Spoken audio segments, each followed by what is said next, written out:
ओम श्री गणेशाय नमः। जय श्री हरि विष्णु भगवान। जय Mahalakshmi Mata. This is the 17th chapter of the Vaishakh Maas Adhyay of the Vaishnav Khand of the Skand Purana. Chapter 17. Story of Dantila and Kohala.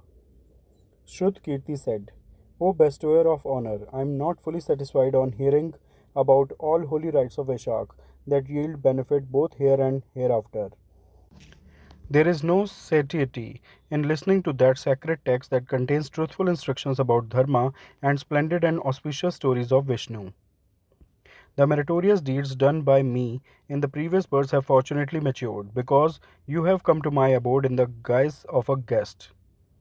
After having heard the exceedingly wonderful nectarine words issuing from your lotus like mouth, I am fully contented. I do not desire the position of Brahma or even salvation. Hence, recount in their fullest detail those holy rites that bestow worldly pleasures and liberation, rites that are exceedingly good and cause delight to Vishnu. On being told thus formally by the king, Shrutadev of great renown became delighted in his mind and began to recount the auspicious holy rites once again. Shrutadev said, Listen, O king, I shall narrate the story that is destructive of sins. It has the Vaishakh rites for its the me, which have been discussed frequently by sages. On the banks of Pampa there was a certain Brahman of great reputation named Shankh. When Jupiter entered the zodiac Leo, he came to the auspicious river Godavari. After crossing the holy Bhimarathi, he reached the forest Kantalkala. It was a place devoid of people and water. In the terrible month of Vaishakh, he became oppressed with the heat. At midday, that Brahman sat at the foot of a tree. Then a certain roguish hunter of evil conduct came there holding a bow in his hand. He was devoid of mercy for all living beings. He was like another Kal, the annihilator. The Brahman, who was initiated in holy rites, wore rings in his ears. He was resplendent like the sun. On seeing the Brahman, the hunter of fierce temperament bound him down and seized the earrings. He snatched off his sandals, umbrella, rosary of beads, and water pot. Afterwards, he released the Brahman, saying, Go away. Such was the hunter of deluded intellect. He went along the path full of pebbles, scorched by the sun, rough and ragged and devoid of water. His feet were oppressed by the heat. The Brahman of sublimated sexual instinct walked slowly, resting in places where grass grew and covered the ground. At times he ran quickly, in some places he was relieved and happy, and in some places sadly exclaimed, Ha ha! Thus he moved hurriedly. On seeing the sage suffering thus when the sun was in the middle of the sky, the hunter, who was averse to piety and evil in intention, usually pitied him to a certain extent. He thought thus, I shall give him the comfortable footwear which I had taken away in the other forest. This has been righteously agreed by hunters that everything belongs to him alone who snatches by force and drops it. Therefore, I shall give away the sandals for the sake of lessening his suffering. If any merit comes from the act, let it be mine of this sinner. There are two worn out sandals on my feet. I have nothing to do with them. Therefore, I shall give them away. He decided like this in his mind, went to him immediately, and gave them to the excellent Brahman, whose feet had been scorched by the heated pebbles and who was much distressed. By taking those sandals, the Brahman attained great pleasure. Be happy, said he to the hunter, and blessed him. Indeed, this hunter is one whose merit has become mature, because he made this gift in the month of Vaishakh. Vishnu becomes delighted even with a hunter of wicked nature. The happiness that I have now is as though that of having obtained everything. On hearing these words, the hunter became surprised. He spoke again to the Brahman, the learned, pious expounder of Brahman. What is yours has been given to you. How can it be meritorious unto me? You praise Vaishakh and say, Hari becomes delighted. O Brahman, tell me, what is this Vaishakh? Who is Hari? What is meant by Dharma? What is the benefit to one who is desirous of hearing? O storehouse of mercy. On hearing these words of the hunter, Shankh became delighted in his mind. Surprised in his mind, he praised Vaishakh again. Now, this roguish hunter has given me the footwear and has acted contrarily to his usual evil mindedness. It is surprising. All holy rites yield their fruit in the succeeding births, but holy rites of Vaishakh yield benefit unto men immediately in a moment. The hunter is wicked in mind and evil in conduct. Fortunately, by making the gift of the sandals, he has attained purity of nature, the right that is pleasing to Vishnu, the right that is devoid of impurities, the right that gives satisfaction, that alone, according to Manu and others conversant with Dharma, is Dharma. Those holy rites of the Vaishakh month are exceedingly pleasing to Vishnu. Keshav is not satisfied with all kinds of gifts, austerities, and great sacrifices as much as he is with the holy rites of the Vaishakh month. There is no other dharma like this among all the dharmas. People need to go to Gaya. People need not go to Gaya or to Ganga, Prayag or Pushkar.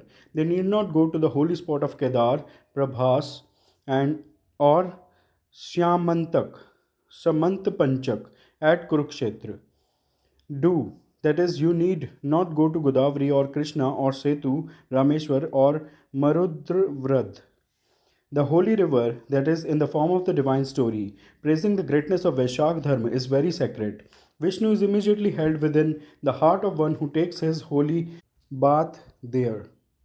In the month of Vaishakh, much is gained through doing or offering very little that cannot be achieved through charitable gifts, sacrifices, or other holy rites involving great expenses at other times. O hunter, this month named Madhav Vaishakh is conducive to the increase of merit. In this month, these sandals that destroy the distress resulting from heat of the sun have been given to me by you. Thereby, your merit of the old times has become ripe. Generally, O hunter, the delighted Lord will cause welfare.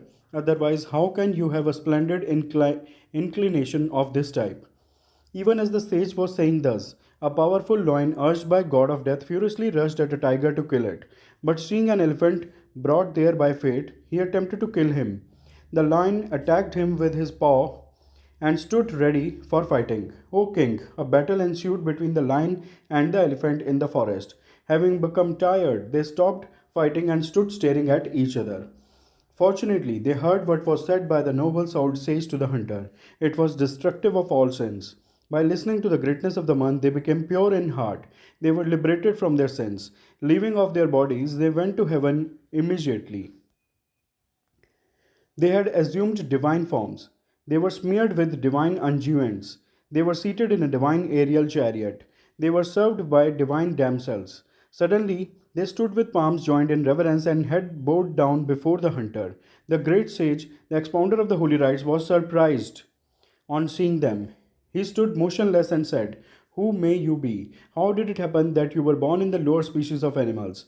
How did it happen that both of you died together? With no apparent cause, you were engaged in the attempt to kill each other. Describe in detail all these things, O sinless ones. On being requested thus by that sage, they replied as follows. We are sons of sage Matang, called Dantila and Kohala. It was on account of curse that Dantila and Kohala were reborn as lion, etc. We were endowed with handsome features and prime of youth. We were experts in all lores.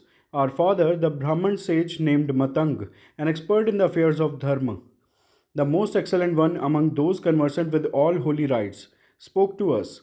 O my sons, in the month of Vaishakh, which is a great favorite of Madhusudan, erect, free, water boots on the way, fan the people for a while, make shades on the way, give abundant food and cool water, take holy bath in the morning and worship the Lord. Listen to the story of the Lord too regularly, whereby the bondage of samsar will cease. Thus we were advised by means of various words of advice like these. Still, we were vicious. I, Dantila, became angry. This one named Kohla became more furious than I, and also haughty. Our father, who was very devoted to Dharma, became angry and cursed us. He followed this dictum. One should abandon immediately the son who is averse to righteousness, the wife who speaks displeasingly, and the king who is averse to Vedic learning and Brahmanas. Otherwise, he will fall. Out of courteousness or of covetousness for money, those who associate with them fall into hell and remain there for a period of 14 Indras, a manvantar. Therefore, he cursed us who were overwhelmed with haughtiness and anger. He said, This Dantila, who had become angry and is carried away by fury, shall be born as a lion. The haughty Kohala shall be a big elephant in a rut. In rut. We repented afterwards and requested for liberation. On being entreated by us, our Father granted us redemption from the curse. You will be born in the lower species. After a lapse of some time, you will meet together and want to kill each other.